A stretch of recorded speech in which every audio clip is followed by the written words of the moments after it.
नमस्कार। रामायण की दुनिया में एक बार फिर से आप सबका स्वागत है। आज हम एक बहुत ही दिलचस्प कहानी पर बात करने वाले हैं। एक ऐसी कहानी जो दिखाती है कि एक सच्चे हीरो को, एक नायक को अपनी ताकत साबित करने के लिए क्या-क्या करना पड़ता है। तो चलिए इस कहानी में जरा गहराई से उतरते हैं। भरोसा, इसे कमाने के लिए क्या करना पड़ता है? ये एक ऐसा सवाल है जो हम सबकी जिंदगी में कभी ना कभी जरूर आता है ना? रामायण की ये जो कहानी है वो ठीक इसी सवाल के इर्द गिर्द घूमती है और हमें सिखाती है कि मुश्किल हालातों में विश्वास कैसे बनाया जाता है। तो हमारी कहानी शुरू होती है दो बहुत ही शक्तिशाली किरदारों से। एक तरफ है राम और दूसरी तरफ है सुग्रीव। देखिए, दोनों को एक दूसरे की मदद की सख्त जरूरत है, लेकिन उनके बीच जो गठबंधन होना है ना, उसके रास्ते में एक बहुत बड़ी दीवार खड़ी है और वो दीवार है शक की, संदेह की। तो कहानी का जो पूरा सेंटर पॉइंट है वो है सुग्रीव, वानरों के राजा, जिन्हें उनके अपने ही भाई यानी बाली ने राजपाट से निकाल दिया है। अब बाली इतना ज्यादा शक्तिशाली है कि उसका सामना करने के लिए सुग्रीव को किसी ऐसे साथी की जरूरत है जो उसकी बराबरी का हो। और बस ठीक इसी मोड़ पर कहानी में एंट्री होती है प्रभु राम की। लेकिन देखिए, सुग्रीव कोई ऐसा नहीं था जो सिर्फ बातों पर यकीन कर ले। उसे तो चाहिए था सबूत। वो सोच रहा था कि ये अजनबी राजकुमार, क्या ये सच में उतना ही ताकतवर है जितना कहा जा रहा है?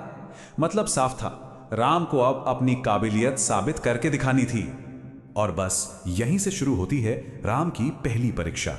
ये उनकी फिजिकल स्ट्रेंथ का, उनकी शारीरिक शक्ति का एक जबरदस्त प्रदर्शन था। लेकिन असली सवाल तो ये था, क्या इतना काफी होगा सुग्रीव के मन से शक को निकालने के लिए?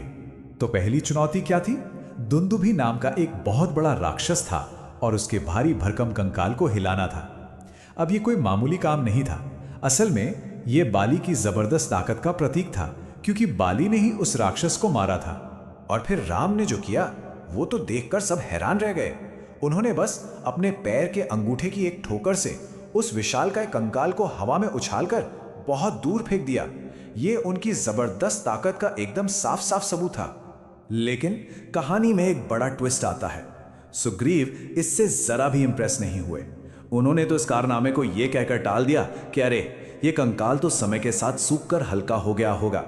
मतलब शक का बादल अभी भी मंडरा रहा था और राम के लिए यह चुनौती अब और भी बड़ी हो गई थी।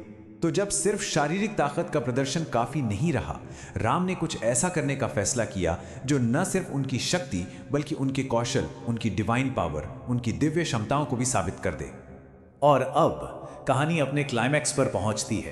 राम पूरी शांति और कंसंट्रेशन के साथ अपना दिव्य धनुष उठाते हैं।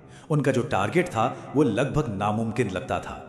एक सीधी लाइन में खड़े 7 विशाल साल के पेड़ों को सिर्फ एक ही बाण से भेदना था।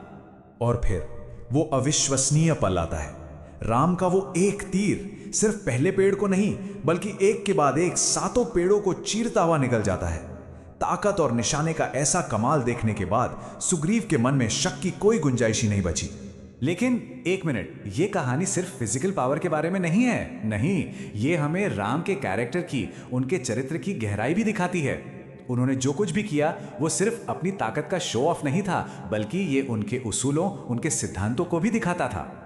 राम ने यहाँ एक सच्चे नायक के सारे गुण दिखाए। उन्होंने साबित किया कि वो अपने वचन के पक्के हैं, अपने दोस्तों के प्रति वफादार हैं और इंसाफ के लिए लड़ने को हमेशा तैयार रहते हैं। ये मामला सिर्फ बाली को हराने का नहीं था, बल्कि ये धर्म का पालन करने की बात थी। मतलब जो सही है, जो कर्तव्य है, उसे पूरा करने की बात थी। तो आखिर में ये कहानी हमें एक बहुत जरूरी बात सिखाती है कि असली ताकत सिर्फ शरीर में नहीं होती।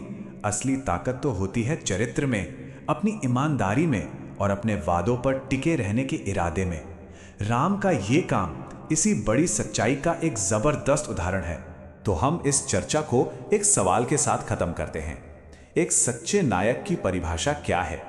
क्या वो जिसके पास बेहिसाब ताकत हो, या वो जो उस ताकत का इस्तेमाल दूसरों की भलाई के लिए और अपने वादों को निभाने के लिए करे? ये एक ऐसा सवाल है जो आज के समय में भी उतना ही मायने रखता है।